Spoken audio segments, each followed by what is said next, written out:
Okay, so what we're going to do is take a little time to talk about escalating examination.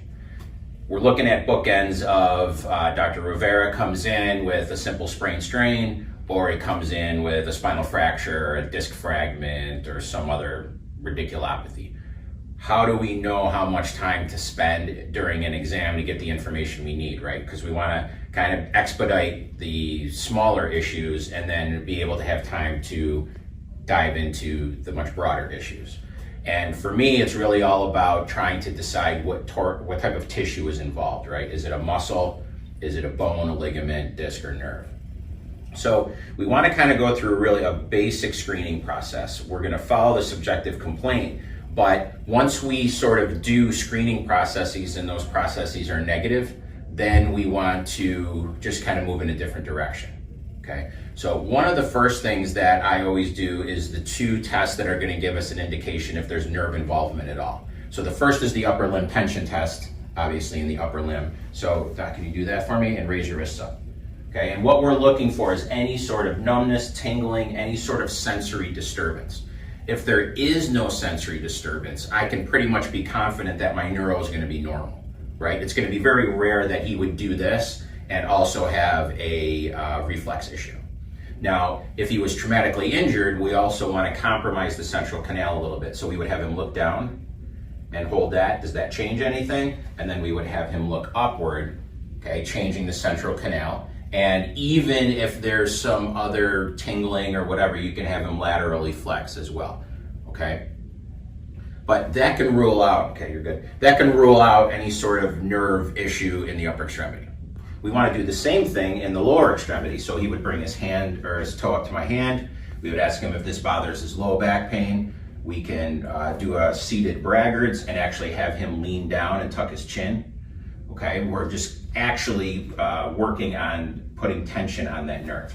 And how about here too, as well, same thing. And we're trying to stress and put that nerve tension in. Now, one of the other things that we can do as a screen is a Hoffman's and Tromner's, right? The positive finding would be the opposition of the thumb and the index finger. Those are very useful screens, particularly in people with prior surgeries, people that have significant degenerative changes. Maybe they're in your office for the 5th or 6th accident. These are things that help us to evaluate that canal. If there is no nerve tension signs, I'm automatically typically thinking muscle. There could be some ligament injury, there could be a central disc, but when I move through that process, now I'm really focused on let's get his range of motion. So we would go through all the ranges of motion that we would normally do, right? And then we would work on our orthopedic test, compression, distraction, and I'm understanding that probably Jackson's test or any of those other tests are going to be or would be normal. Now, after I work through a process of compression, distraction, shoulder depression, and then if it's indicated Jackson's, right, the next thing I have him do is stand up. And now, just like in the in those prior videos on the exam flows, you can face the wall there, buddy. Okay, he would reach down to his toes, right, and we can see his range of motion here. We could come up, he could do extension, and then we're going to have him go right into KEMS.